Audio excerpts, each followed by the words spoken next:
ആത്മീയ ഭോജ്യത്തിൽ ഇന്ന് നാം വിചിന്തനം ചെയ്യുന്നത് പരിശുദ്ധാത്മാവ് നാറ്റം അകറ്റുന്ന കാറ്റാണ്. നമുക്കറിയാം, നമ്മളാരും ഇഷ്ടപ്പെടുന്നതല്ല നാറ്റം, ദുർഗന്ധം.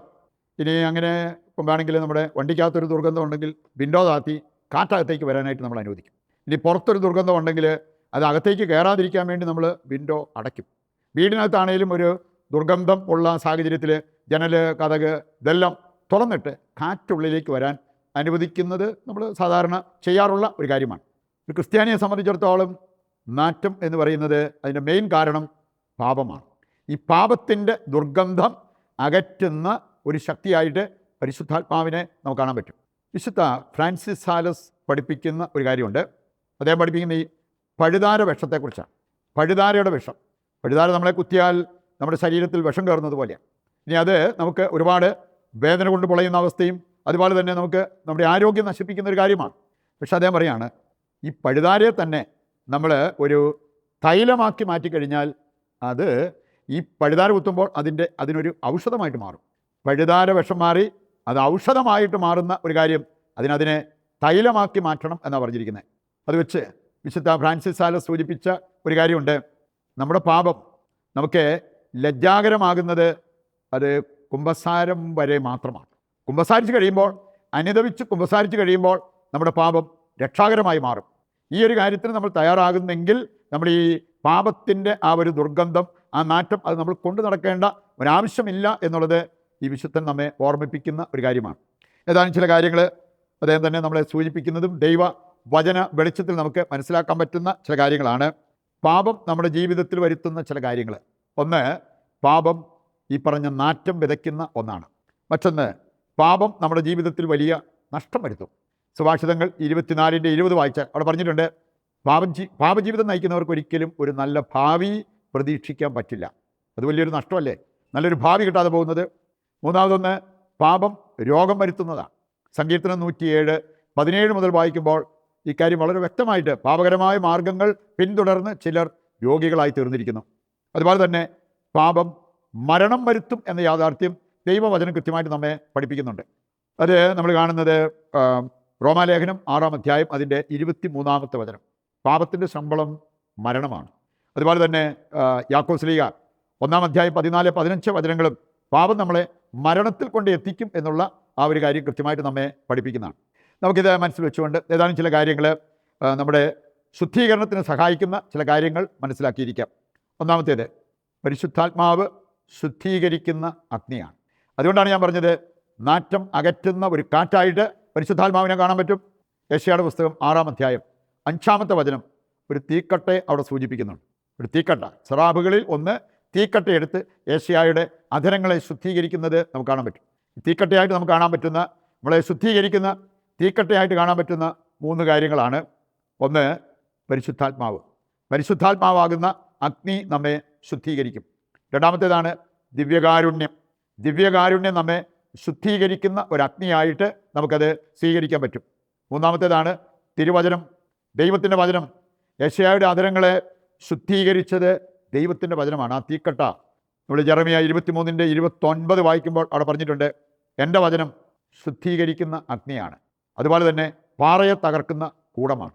ഈ 3 കാര്യങ്ങളും നമ്മെ ശുദ്ധീകരിക്കുന്ന കാര്യങ്ങളാണ് എന്ന് നമുക്ക് മനസ്സിലാക്കിയിരിക്കാം. രണ്ടാമതായിട്ട്, നമ്മുടെ വിശുദ്ധീകരണം ദൈവം ആവശ്യപ്പെടുന്ന, ആഗ്രഹിക്കുന്ന, അഭിലഷിക്കുന്ന ഒരു കാര്യമാണ്. വചനം കൃത്യമായിട്ട് നമ്മളെ പഠിപ്പിക്കുന്നുണ്ട്. 1 തെസ്സലോനിക്ക 4-ാം അധ്യായം 3 മുതൽ വായിച്ചാൽ, നിങ്ങളുടെ വിശുദ്ധീകരണം ദൈവം അഭിലഷിക്കുന്നു.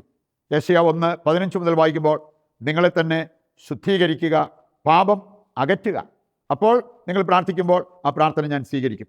ജോഷുവ 3-ാം അധ്യായം 5-ാമത്തെ വചനം പറയുന്നത്, ഇന്ന് നിങ്ങളെ ശുദ്ധീകരിച്ചാൽ നാളെ നിങ്ങളുടെ ഇടയിൽ ഞാൻ അത്ഭുതം പ്രവർത്തിക്കാം. യെശയ്യാ 52:11 വചനം കൂടി എടുക്കുകയാണെങ്കിൽ അവിടെ പറഞ്ഞിട്ടുണ്ട്, അശുദ്ധ വസ്തുക്കളെ നിങ്ങൾ സ്പർശിക്കരുത്, അശുദ്ധമായതൊന്നും നിങ്ങളെ സ്പർശിക്കരുത്, നിങ്ങളെ തന്നെ ശുദ്ധീകരിക്കുവിൻ. ഈ വചനങ്ങളെല്ലാം ആ ശുദ്ധീകരണത്തിലേക്ക് നമ്മെ ക്ഷണിക്കുകയാണ് ചെയ്യുന്നത്. മൂന്നാമത്തെ കാര്യം, പാപം ദൈവമക്കൾക്ക് ഒരു നാറ്റമാണ് എന്നുള്ളത് കർത്താവിൻ്റെ വചനം നമ്മെ ഓർമ്മിപ്പിക്കുന്ന കാര്യം. എസെക്കിയേൽ 36:17 വായിച്ചാൽ, ഇസ്രായേൽ ജനത്തെ വിളിച്ച് പറയുകയാണ്, ദൈവം പറയാണ്, നിങ്ങളുടെ പാപത്തെ ഞാൻ കാണുന്നത്, നിങ്ങളുടെ പ്രവൃത്തികളെ ഞാൻ കാണുന്നത് ആർത്തവ മാലിന്യം പോലെയാണ്. അത് നമ്മെ അശുദ്ധരാക്കുന്നു എന്നുള്ളത് നാം തിരിച്ചറിയണം. യെശയ്യാ 59 ഒന്നാമത്തെ വചനത്തിൽ പറഞ്ഞിരിക്കുന്നത് പാപം അകറ്റുക. അപ്പോൾ നിങ്ങളുടെ പ്രാർത്ഥന എനിക്ക് സ്വീകരിക്കാൻ പറ്റും, നിങ്ങളുടെ പ്രാർത്ഥനയ്ക്ക് ഉത്തരം നൽകാനായിട്ട് എനിക്ക് സാധിക്കും. പാപം നിങ്ങളിൽ കിടക്കുമ്പോൾ നിങ്ങൾ മലിനരാണ്, ദൈവത്തിൽ നിന്ന് അകന്നു നിൽക്കുന്നവരാണ്. 2 കൊരിന്തോസ് 2:15 വചനം കൂടി എടുത്താൽ അവിടെ പറഞ്ഞിട്ടുണ്ട്, ദൈവത്തിന് ക്രിസ്തുവിൻ്റെ പരിമളമായി മാറേണ്ടവരാണ് ദൈവമക്കൾ.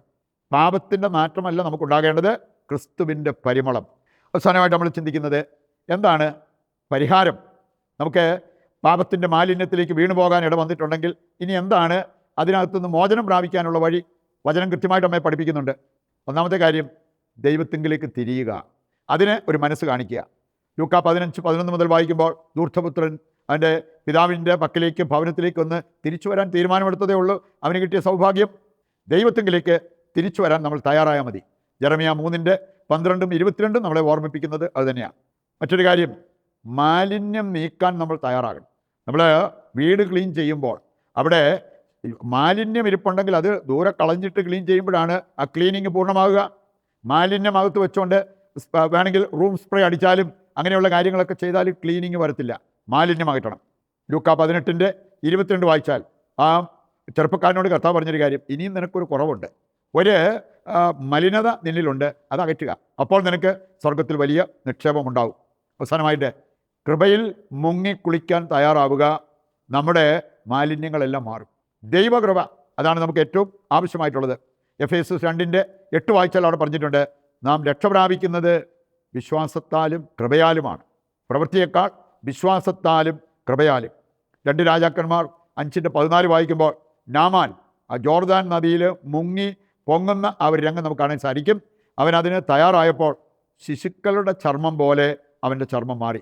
ഈ ദൈവത്തിൻ്റെ ഈ ഒരു കൃപ അത് നമ്മൾ ഉദാശകളിലൂടെ ഏറ്റെടുക്കുമ്പോൾ നമ്മുടെ വിശുദ്ധീകരണം അവിടെ നടക്കും എന്നുള്ള ആ ഒരു യാഥാർത്ഥ്യം മനസ്സിലാക്കിക്കൊണ്ട് പരിശുദ്ധാത്മാവ് നമ്മുടെ ജീവിതത്തിൽ വന്ന് ഈ വിശുദ്ധീകരണം സാധ്യമാക്കുവാൻ, നമ്മുടെ പാപത്തിൻ്റെ നാറ്റം അകറ്റി യേശുവിൻ്റെ പരിമളമായി നമ്മൾ ഓരോരുത്തരും മാറുവാൻ നമുക്ക് ആഗ്രഹിച്ച് പ്രതിഷ്ഠാ ജപത്തിൽ പങ്കുചേർന്ന് പ്രാർത്ഥിക്കാം. ഒരു പുതിയ പന്തക്കുസ്ത അഭിഷേകം ആഗ്രഹിച്ചുകൊണ്ട് നമുക്ക് ഈ പ്രാർത്ഥനയിൽ പങ്കുചേരാം. നല്ലവനായ ദൈവമേ, ഞങ്ങളങ്ങേ സ്തുതിക്കുന്നു. ഉത്ഥാന ലഹരിയിൽ പ്രാർത്ഥിക്കുന്ന ഞങ്ങളുടെ എല്ലാ ആവശ്യങ്ങളും നിറവേറ്റി തരികയും പാപത്തിൽ വീഴാതെ ഞങ്ങളെ പരിപാലിക്കുകയും ചെയ്യണമേ. ഞങ്ങൾക്ക് വേണ്ടി ഉത്ഥാനം ചെയ്ത യേശുവെ, അങ്ങയോട് ഐക്യപ്പെട്ട് വിശുദ്ധ ജീവിതം നയിക്കാനും ഉന്നതത്തിലുള്ളവയെ അന്വേഷിക്കുന്നവരാകാനും ഞങ്ങൾക്ക് വരമരുളണമേ. ആമേൻ. നമ്മുടെ എല്ലാ ആവശ്യങ്ങളെയും ദൈവകരങ്ങളിൽ ഏൽപ്പിച്ചുകൊണ്ട് ദിവ്യകാരുണ്യത്തെ നമുക്ക് സ്തുതിച്ച് ആരാധിച്ച് ആശീർവാദത്തിനായിട്ട് നമുക്ക് ഒരുങ്ങാം. യേശുവെ നന്ദി, യേശുവെ സ്തുതി, ഹല്ലേലൂയ. യേശുവെ ആരാധന, യേശുവെ ആരാധന. കർത്താവേ, ഞങ്ങളുടെ എല്ലാ ആവശ്യങ്ങളും അവിടുന്ന് ഏറ്റെടുക്കണമേ, അവയെല്ലാം ഞങ്ങൾക്ക് നടത്തി തരണമെന്ന് ഞങ്ങൾ പ്രാർത്ഥിക്കുന്നു. യേശുവെ നന്ദി, യേശുവെ സ്തുതി.